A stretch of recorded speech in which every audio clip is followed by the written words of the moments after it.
달을 쏘다.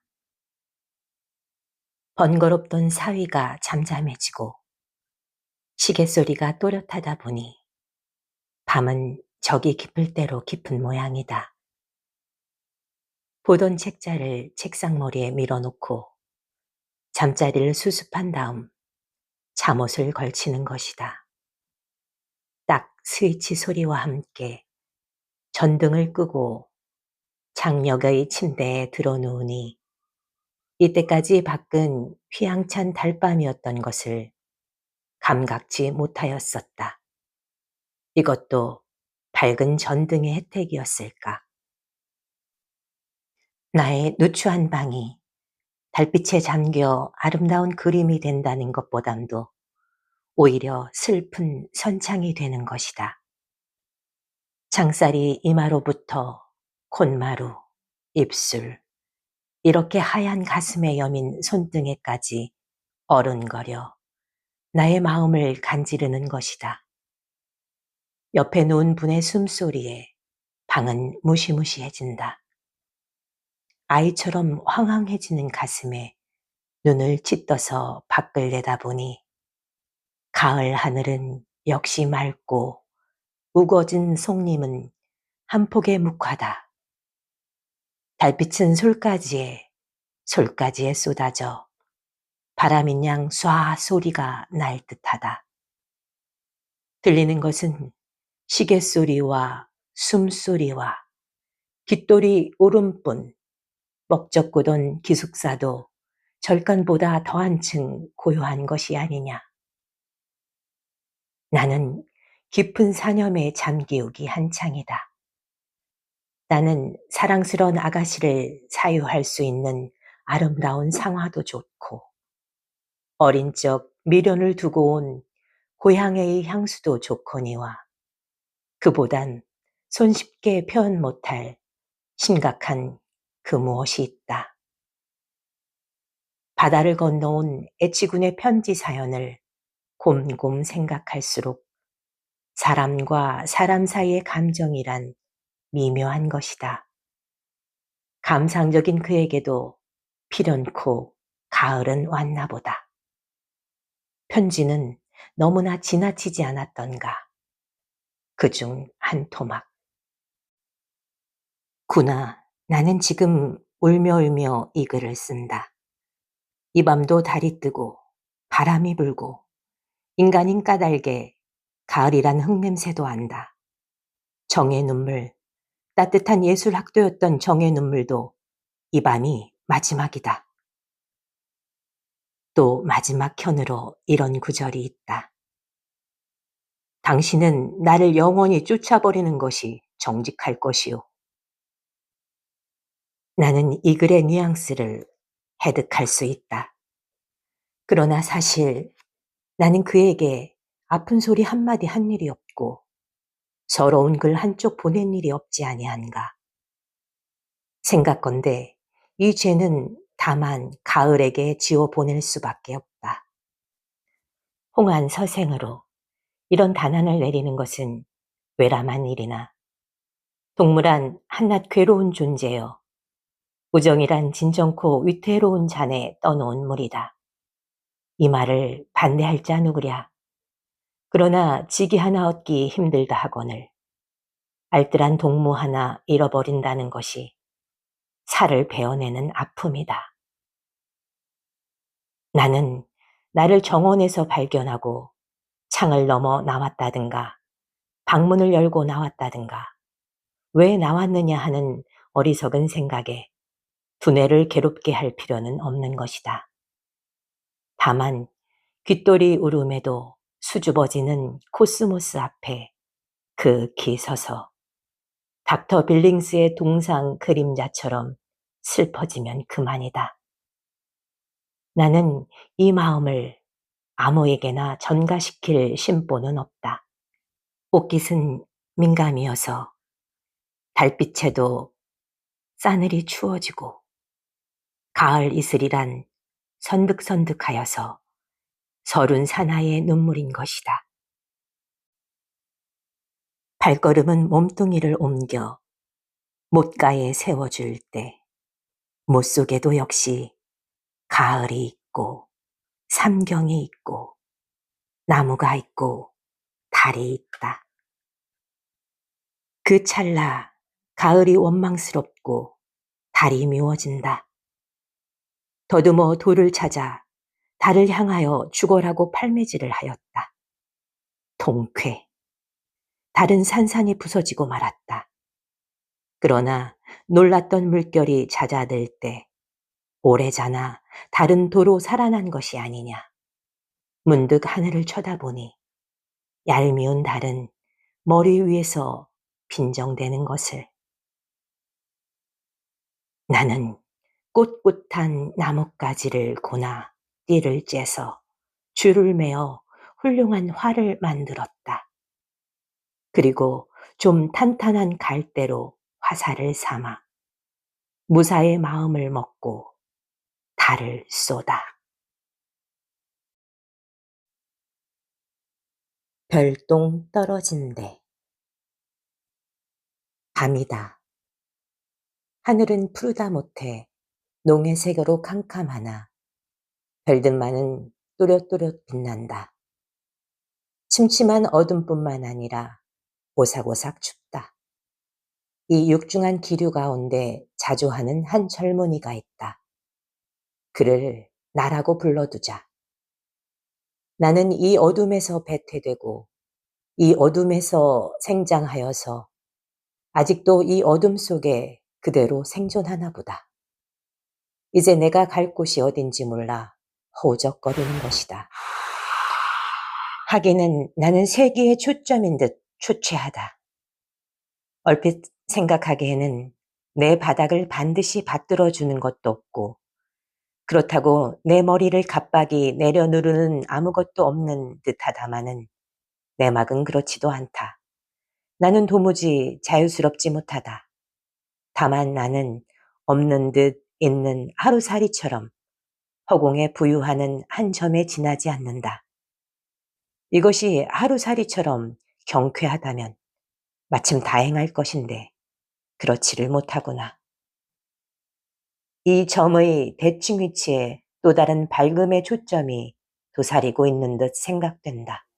덥석 움키였으면 잡힐 듯도 하다. 많은 그것을 휘잡기에는 나 자신이 둔줄이라는 것보다 오히려 내 마음에 아무런 준비도 베푸지 못한 것이 아니냐. 그러고 보니 행복이란 별스런 손님을 불러들이기에도 또 다른 한 가닥 구실을 치르지 않으면 안 될까 보다. 이 밤이 나에게 있어 어린 적처럼 한낱 공포의 장막인 것은 벌써 흘러간 전설이요. 따라서 이 밤이 향락의 도가니라는 이야기도 나의 염원에선 아직 소화시키지 못할 돌덩이다. 오로지 밤은 나의 도전의 호적이면 그만이다. 이것이 생생한 관념 세계에만 머무른다면 애석한 일이다. 어둠 속에 깜빡깜빡 졸며 다닥다닥 나란히 한 초가들이 아름다운 시의 화사가 될 수 있다는 것은 벌써 지나간 제너레이션의 이야기요. 오늘에 있어서는 다만 말 못하는 비극의 배경이다. 이제 달기 회를 치면서 맵잔 울음을 뽑아 밤을 쫓고 어둠을 짓내몰아 동편으로 훤히 새벽이란 새로운 손님을 불러온다 하자. 하나 경망스럽게 그리 반가워할 것은 없다. 보아라, 가령 새벽이 왔다 하더라도 이 마을은 그대로 암담하고 나도 그대로 암담하고 하여서 너나 나나 이 가랑짓길에서 주저주저 아니치 못할 존재들이 아니냐. 나무가 했다. 그는 나의 오랜 이웃이요 벗이다. 그렇다고 그와 내가 성격이나 환경이나 생활이 공통한 데 있어서가 아니다. 말하자면 극단과 극단 사이에도 애정이 관통할 수 있다는 기적적인 교분의 표본에 지나지 못할 것이다. 나는 처음 그를 퍽 불행한 존재로 가소롭게 여겼다. 그의 앞에 설 때 슬퍼지고 치근한 마음이 앞을 가리곤 하였다. 많은 돌이켜 생각건대 나무처럼 행복한 생물은 다시 없을 듯하다. 구둠에는 이루 비길 데 없는 바위에도 그리 탐탁지는 못할 망정 자양분이 있다 하거늘 어디로 간들 생의 뿌리를 박지 못하며 어디로 간들 생활의 불평이 있을 소냐.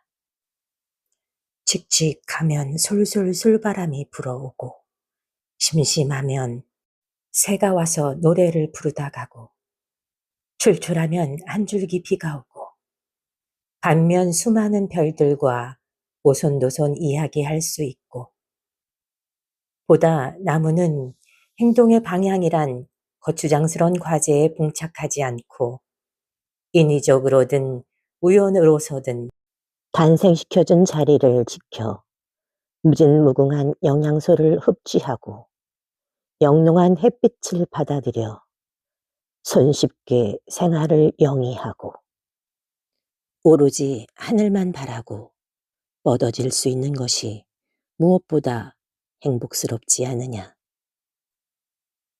이 밤도 과제를 풀지 못하여 안타까운 나의 마음에 나무의 마음이 점점 옮아오는 듯하고 행동할 수 있는 자랑을 자랑치 못함에 뼈저리듯 하나 나의 젊은 선배 웅변의 왈 선배도 믿지 못할 것이라니 그러면 영리한 나무에게 나의 방향을 물어야 할 것인가? 어디로 가야 하느냐? 동이 어디냐? 서가 어디냐? 남이 어디냐? 아차, 저 별이 번쩍 흐른다. 별똥 떨어진 데가 내가 갈 곳인가 보다. 하면 별똥아, 꼭 떨어져야 할 곳에 떨어져야 한다. 화원에 꽃이 핀다. 개나리, 진달래, 안진뱅이, 라일락, 민들레, 찔레, 복사, 들장미, 해당화, 모란, 릴리, 창포, 튤립, 카네이션, 봉선화, 백일홍, 채송화, 달리아, 해바라기, 코스모스. 코스모스가 홀홀이 떨어지는 날, 우주의 마지막은 아닙니다.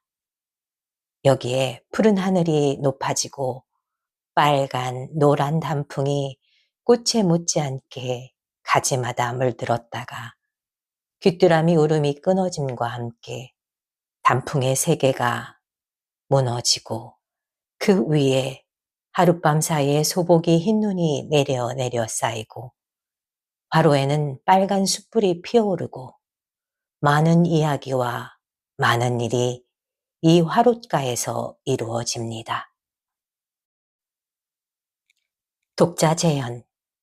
여러분은 이 글이 쓰이는 때를 독특한 계절로 짐작해서는 아니 됩니다. 아니, 봄, 여름, 가을, 겨울 어느 철로나 상정하셔도 무방합니다. 사실 1년 내내 봄일 수는 없습니다. 하나 이 화원에는 사철내 봄이 청춘들과 함께 싱싱하게 등대하여 있다고 하면 과분한 자기선전일까요? 하나의 꽃밭이 이루어지도록 손쉽게 되는 것이 아니라 고생과 노력이 있어야 하는 것입니다. 나는 얼마의 단어를 모아 이 졸문을 지적거리는데도 내 머리는 그렇게 명석한 것은 못 됩니다. 한 해 동안을 내 두뇌로서가 아니라 몸으로서 일일이 헤아려 세포 사이마다 간직해 두어서야 몇 줄의 글이 이루어집니다. 그리하여 나에게 있어 글을 쓴다는 것이 그리 즐거운 일일 수는 없습니다. 봄바람에 고민에 짜들고 녹음의 권태에 시들고 가을 하늘 감상에 울고 묘변의 사색에 졸다가 이 몇 줄의 글과 나의 화원과 함께 나의 일년은 이루어집니다. 시간을 먹는다는 것은, 이 말의 의의와 이 말의 묘미는 칠판 앞에 서 보신 분과 칠판 밑에 앉아 보신 분은 누구나 아실 것입니다. 확실히 즐거운 일임이 틀림없습니다. 하루를 휴강한다는 것보다, 하긴 슬그머니 까먹어버리면 그만이지만, 다 못한 시간, 숙제를 못 해왔다든가 따분하고 졸릴 때 한때, 한 시간의 휴강은 진실로 살로 가는 것이어서, 만일 교수가 불편하여서 못 나오셨다고 하더라도 미처 우리들의 예의를 갖출 사이가 없는 것입니다. 그러나 이것을 우리들의 망발과 시간의 낭비라고 속단하셔선 아니 됩니다. 여기에 화원이 있습니다. 한 폭이 푸른 풀과 한 떨기의 붉은 꽃과 함께 웃음이 있습니다. 노트장을 적시는 것보다, 한우 중동에 묻혀 글줄과 씨름하는 것보다 더 정확한 진리를 탐구할 수 있을는지, 보다 더 많은 지식을 획득할 수 있을는지, 보다 더 효과적인 성과가 있을지를 누가 부인하겠습니까? 나는 이 귀한 시간을 슬그머니 동무들을 떠나서 단 혼자 화원을 거닐 수 있습니다. 단 혼자 꽃들과 풀들과 이야기할 수 있다는 것이 얼마나 다행한 일이겠습니까?